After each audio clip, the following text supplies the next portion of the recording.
The Unholy Trinity is about set in 1880s Montana. Henry Broadway is sent over to kill the person that framed his father for what he didn't commit, which leads him to meet this new sheriff as well as this new town in Trinity, which confronts him with a villain named St. Christopher.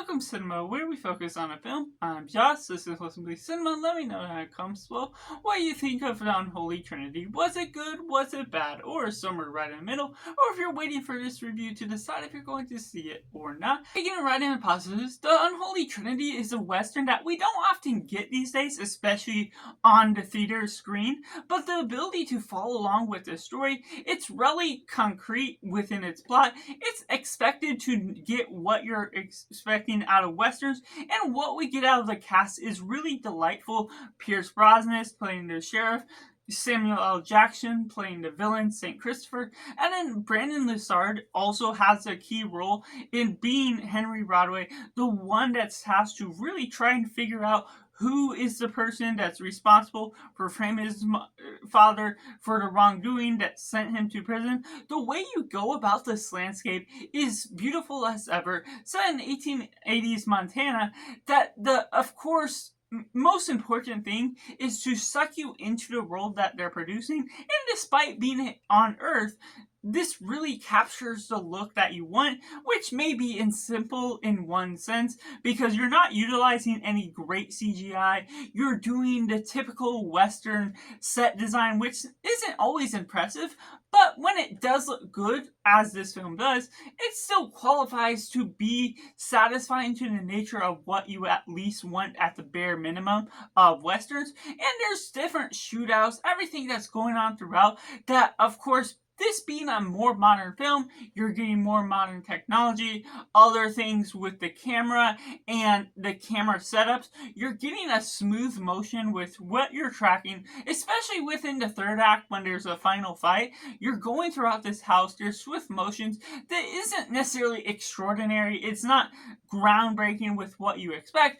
but it at least produces something that's a little more appealing, a little more fast-paced than your typical Western that you may expect from back in the day. So the natural ambiance to this film creates that revenge thriller of stories going along the sides of these town people that may not have big concrete characters that you're understanding all the ideas, but the motivations are there and proper. What leads them to ultimately lead into the final fight, everyone getting involved for the most part, which creates this fun atmosphere that really builds upon these different mysteries, things you have to discover along the way, especially leading into Henry Broadway being that character that leads on the film forward, played by Branodn Lessard, that just really captures the ambiance of this character, and the person he believes is his father's killer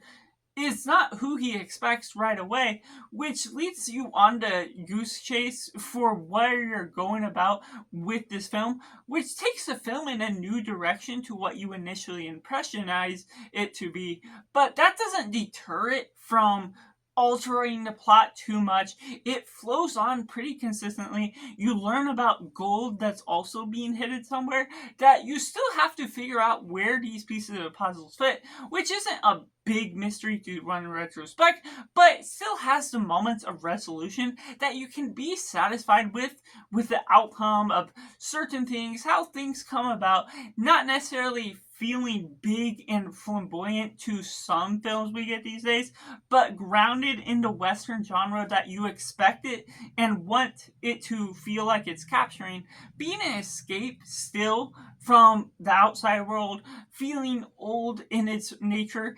And what we get out of Samuel L. Jackson and Pierce Brosnan, they have pretty significant roles even as supporting roles, playing the sheriff, playing the main villain, that ultimately comes about even though it sort of looks like the poster is showing something where they're trying to advertise those characters, but they only appear for 20 minutes tops. This is something where they actually appear throughout the entirety of their runtime.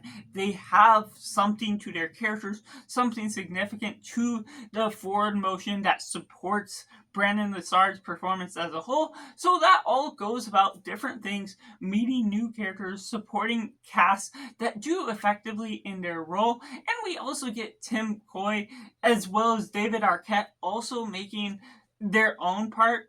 Those are supporting roles that are pretty small, but still is nice to see them at the end of the day for the nature of what you could be looking at with an otherwise unrecognizable cast. Having these key stars that are added into the film make this a little bit more enjoyable, especially if you're a big fan of them. Which takes me into the mix elements.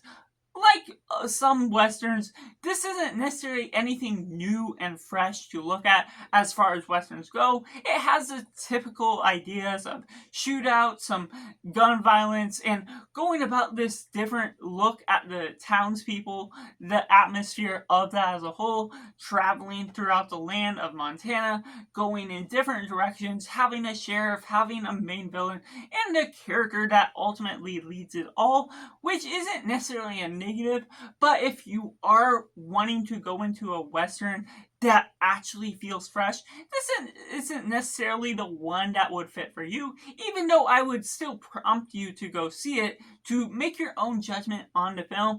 And because we aren't getting as many westerns today, it is one that could be worth seeing, just in the sense that it is more rare to see it on theaters today. Which takes me into the negatives. There's some things that I feel they could do a lot more out of certain subplots to the film when they subvert your expectations of where the film is ultimately taken. It sort of picks up its pacing at a certain time, but it can also lose some of the attention that you're also giving to some of the characters. Characters go in, go out at different points. You're not necessarily confused by who the leads are, what the subplots are all about, but it doesn't always captivate everyone's attention if you're ultimately following in for something that's super thrilling, super fast paced. It's more in the medium pace of everything you're following about with, which may take you into certain things where if you don't necessarily appreciate and go into films to see the cinematography for, then the landscape of Montana may not necessarily impress you with the in-between traveling moments, going from one place to another. And of course, it's a rather simple story that doesn't offer anything new. So those that aren't necessarily into something that's more grounded on the element of westerns, the grittiness of that, I still recommend you may try it out, but it's not necessarily going to be the film for everyone based on all the elements that you have to consider given what I shared within my review. So that's just my personal review for the Unholy Trinity, which I have to rate a simply 6.5 out of 10. Let me know down in the comments below what you think of the whole Unholy Trinity. Did you like it? Did you not like it? Or is it somewhere right in the middle? Or if you're now going to take in consideration of my review and going to see it or not, make sure to like this video if you enjoy it. Subscribe if you haven't already to join in film culture community where we talk about a lot of cinema as a whole. So that's just all, and make sure to do yourself a favor and go watch a movie.